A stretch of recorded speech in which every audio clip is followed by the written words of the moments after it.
নির্বাচনী সংস্কার আপনি জানেন যে সংস্কার কমিশন যেটি গুরুত্বপূর্ণ 4টি সংস্কার কমিশন তাদের প্রতিবেদন দিয়েছে। এর মধ্যে নির্বাচন ব্যবস্থা সংস্কার যে কমিশন তাদের প্রস্তাবনা নিয়ে খোদ সিইসি কিছুটা শঙ্কা প্রকাশ করেছেন। তিনি বলেছেন যে সেই সংস্কার বাস্তবায়ন হলে স্বাধীনতা কিছুটা খর্ব হবে ইসির, সুষ্ঠু নির্বাচনের ক্ষেত্রে তিনি এটি চান না, এরকম একটি কথা তার মধ্য দিয়ে আসছে। তাহলে নির্বাচন কমিশন সংস্কারের ক্ষেত্রে যদি শুরু থেকেই দ্বিমত তৈরি হয়, সুষ্ঠু নির্বাচনের পথে একটি বড় বাধা হবে কিনা? ধন্যবাদ আপনাকে, আপনার দর্শক শ্রোতা, অপর দুই বিজ্ঞ আলোচক।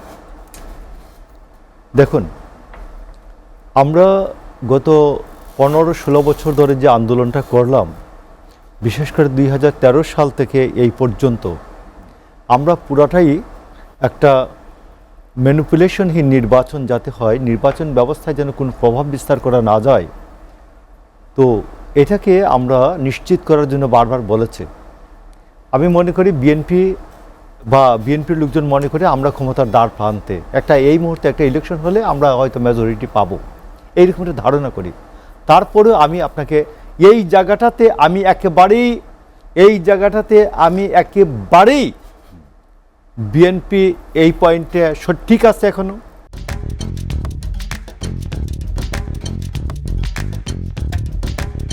এইখান থেকে তার কোনো ডেভিয়েশন নাই, আমি আপনাকে এটা নিশ্চিত করে বলতে পারি।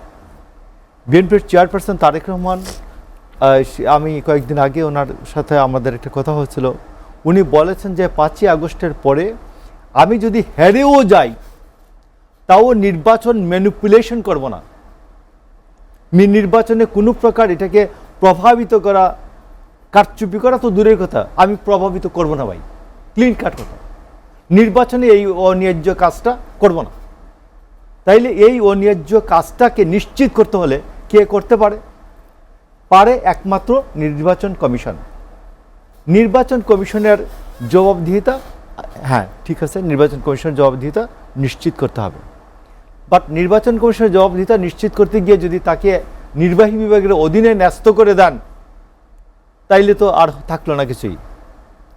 নির্বাচনের কমিশনের যে বলে যেমন গণতন্ত্রের বিকল্প আরও অধিক গণতন্ত্র, নির্বাচন কমিশনের জবাবদিহিতার নিশ্চিত করার বিকল্প হচ্ছে নির্বাচন কমিশনের আরও অধিক স্বাধীনতা নিশ্চিত করা। এটাই হচ্ছে নির্বাচন কমিশনের জন্য। আমি নির্বাচন কমিশন সম্পর্কে আমার কিছু আইডিয়া আমি বলি। প্রথমত হচ্ছে যে জুডিশিয়াল সার্ভিস কমিশনের মতো নির্বাচনী service commission, election service commission করে দেন। ইলেকশন সার্ভিস কমিশন, স্বতন্ত্র সার্ভিস কমিশন হবে, ইলেকশন সার্ভিস কমিশন 1।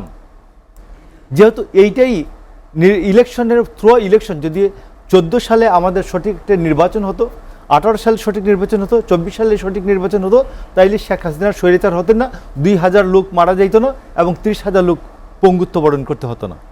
তাইলে এইটার যে আর্থিক ক্ষতির যে পরিমাণ, এই যে 20,000-30,000 লোক যে পঙ্গু হয়ে গেল জাতির কাদের উপর, যে আজকে যে এটার আর্থিক ক্ষতির পরিমাণটা কত, এই হিসাব করে আমি বলছি যে নির্বাচন কমিশন যেন যদি স্বাধীন থাকতো, শেখ হাসিনার সব কথা শুনতে বাধ্য না হতো, তাহলে কি হইতো? এটা শেখ হাসিনা হতে পারতেন না, এরকম স্বৈরাচারটা হতে পারতেন না। তাহলে শেখ হাসিনার স্বৈরাচার হওয়ার প্রথম কারণ হচ্ছে নির্বাচন কমিশন, দ্বিতীয় কারণ ছিল বিচার বিভাগ, তৃতীয় কারণ ছিল পুলিশ। তো গেল 1, আপনি জুডিশিয়াল সার্ভিস কমিশনের মতো ইলেকশন সার্ভিস কমিশনকে আপনি নিশ্চিত করে দেন।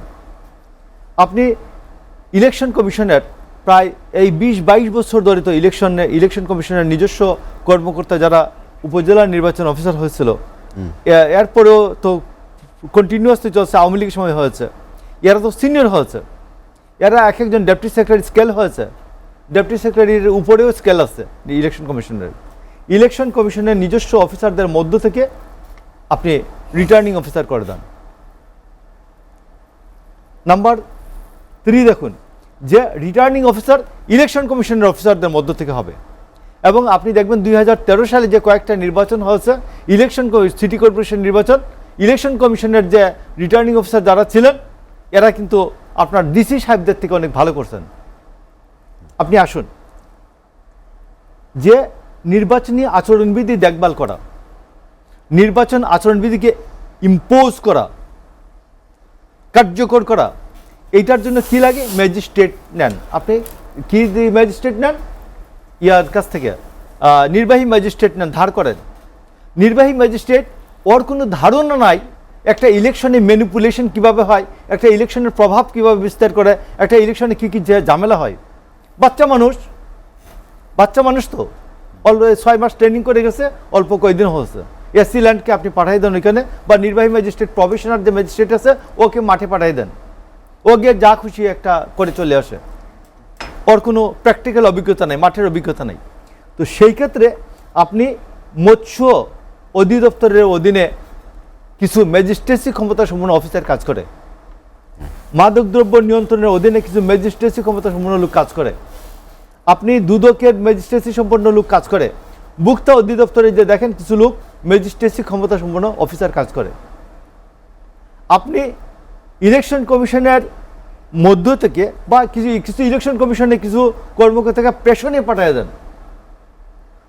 পাঠায় দেন, দিয়া তাদেরকে ইলেকশন কমিশনের নিজস্ব ম্যাজিস্ট্রেসি থাকবে এই যে আচরণবিধি দেখভাল করার জন্য।